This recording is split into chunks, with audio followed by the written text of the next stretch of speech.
You're watching Inside Boston, winner of the Fox News College Challenge for Best News Story.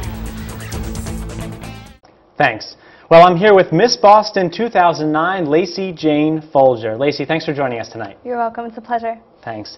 Tell us, for the general public who know nothing about beauty queen pageants beyond what we see in Miss Congeniality, what is the story here?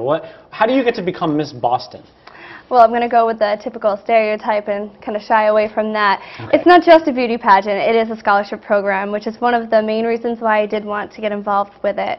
I myself had done a lot of community service projects, and then entering college and needing money for college, it just seemed to fit perfectly. So I get to do two things I love: community service and raising money for children and families, along with raising money for college as well. So how do you balance that, being a student and being able to do everything that you have to do when you fulfill your role as Miss Boston? It's difficult. I'm very active. I'm double majoring in human development and child life with a focus in psychology and a concentration and minor in theater.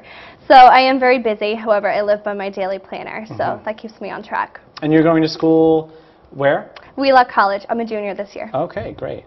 So can you talk a little bit more about the scholarship program, about how that sort of makes the pageant about more than just being a beauty queen? Absolutely. The scholarship, actually the Miss America organization, so far annually, gives out $49 million annually. So that's amazing. I, as Miss Boston this year, had a $500 scholarship towards college, so that helps as well. Great, great. And so for the rest of us, we see the pictures and we see the video and we see you know, all of these beautiful women. What is it that puts you over the top to make it more than just about the beauty? What do you have to do to be more of a whole, complete person to win a competition like this? I think that more than anything, I myself, I can only speak personally, of course, but I myself always go in and I'm just myself. You know, I think being genuine is probably the most important thing, and wanting to make a difference in the lives of others.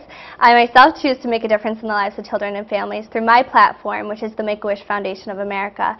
So my platform is sharing the power of a wish. And then the Miss America organization also has a platform, which is the Children's Miracle Network. And so you have to make all of that about yourself come through in the interview, I'm assuming. Right? Absolutely. Can you talk about the different stages of the competition? Absolutely. Well, the interview is my personally favorite part. The interview process is a panel interview, and you get to finally show yourself and talk to them and tell them who you really are. So that's why it's my favorite part, other than just being up on stage. Also, there's an evening gown portion, and there's also lifestyle and fitness, and there's also an on-stage question, which usually refers back to your platform. Okay. All right. Great. And so, as an authority figure, now you have to be an advocate for what kind of groups? Can you talk a little bit more specifically? You mentioned community service earlier. What is it that you have to do in fulfilling this role? I love that you use the word advocate. So I definitely consider myself an advocate for children and also people of my own age. I consider myself a role model now, so everything I do reflects back on that. So now I will be doing community service projects and fundraising for the Make-A-Wish Foundation and also for Children's Miracle Network. Okay, great. And so what happens now? What happens next as far as from a competition point of view? Do you get to go on to be some other, is there another higher level? Hopefully, yes. And on July 10th, I'll actually compete for the Miss Massachusetts pageant. Okay. So, and then from there, you would go on to the Miss America organization. Okay. And so what's the biggest challenge about that? What's the next step that you have to take as a competitor from that point of view? Well, you have a lot of fundraising that goes into that.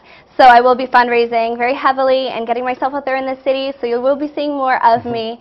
Fundraising for Children's Miracle Network, just kind of getting yourself out there and promoting the Miss America organization in itself. And what about for your personal future? How are you going to use your experience as Miss Boston or hopefully maybe Miss Massachusetts to sort of propel you into a future that you want to be in maybe, you know, 5–10 years from now? Absolutely. Well, going into the field of child life and psychology, I'm hopefully going to be working in a medical or hospital setting with children and families. So what I'm going to be doing with the Make-A-Wish Foundation and also Children's Miracle Network, which raises money for the fundraising for, you know, cures and illnesses, I will be working with children and families. So this is something that will not only help me in my profession, but also as a person. So great, I'm excited great. for that. Well, thanks so much for being with us here tonight. Thank you so much. Ladies and gentlemen, Lacey Jane Folger, Miss Boston 2009. Back to you.